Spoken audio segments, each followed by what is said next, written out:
Waraka wa Paulo mtume kwa Timotheo, waraka wa pili sura ya kwanza aya ya 5. Timotheo wa pili sura ya kwanza aya ya 5. Biblia inasema hivi: nikikumbuka imani ulionayo isiyokuwa na unafiki, ambayo ilikaa kwanza katika bibi yako Lois na katika mama yako Eunike, nami na sadiki wewe nawe unayo. Hili ni tumaini kubwa sana kwamba tunaweza kurithisha imani njema kwa wale wanaotufuata. Imani ambayo Paulo anaiona kwa Timotheo wakati huo akiwa ni kijana mdogo kabisa, anaona ni imani ambayo aliishuhudia kwa bibi yake Timotheo, Lois. Aliiona kwa bibi, lakini haikuishia kwa bibi, ikawa kwa Eunike, mama yake Timotheo. Na sasa anaiona kwa mtoto Timotheo. Na anaona ni imani yenye nguvu, imani thabiti, imani sio na unafiki. Mimi na wewe tunarithisha nini kwa watoto wetu? Tunawapa nini kwenye mioyo yao? Katika siku za kuishi kwako na watoto wako, hakikisha unaachia imani safi ndani yako.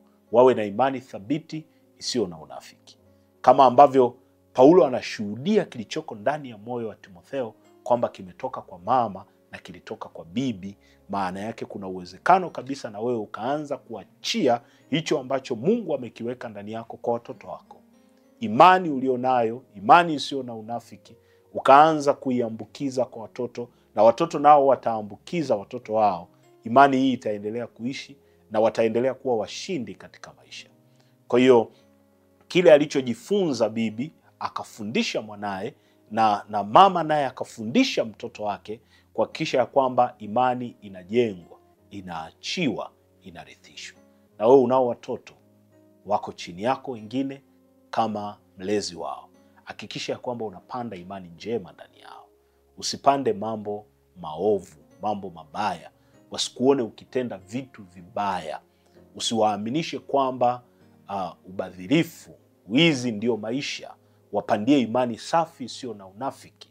Kama ambavyo Lois anaachilia imani kwa Eunike na Eunike anaachilia imani kwa Timotheo, vivyo hivyo na wewe uachilie imani safi sio na unafiki kwa wale ambao Mungu amekupa kuishi nao, watoto wa kuwazaa mwenyewe na wale ambao unawalea, ili maisha yawe na neema, maisha yawe na baraka. Na tuombe. Bwana Yesu, tunakutukuza kwa ajili ya neema hii. Asante kwa ajili ya funzo hili ya kwamba tunaweza kurithisha imani kwa watoto wetu. Msaidie mtumishi wako huyu, neema yako iwe pamoja naye. Ukamjalie wingi wa neema, ukamjalie fadhili, wingu lako na utukufu wako uwe pamoja naye. Mkono wako uwe juu yake. Ukampe hekima ya kurithisha imani safi aliyonayo kwa watoto wake, kwa wote walio chini yake. Utukufu wako uwe pamoja nao, na watoto waipokee kwa moyo kunjufu, ikakue na kumea ndani yao, nao wakarithishe watoto wao, na ikaendelee hivyo, ili tubaki tukikutukuza na kukuhimidi daima, katika jina la Yesu Kristo, mwana wa Mungu aliye hai. Amen. Mungu akubariki sana. Asante kwa kuungana nasi. Unaweza ukaacha comment hapo namna gani unavyofanya ili kuhakikisha ya kwamba unarithisha imani kwa wale ambao unawatunza na kuwalea. Asante sana.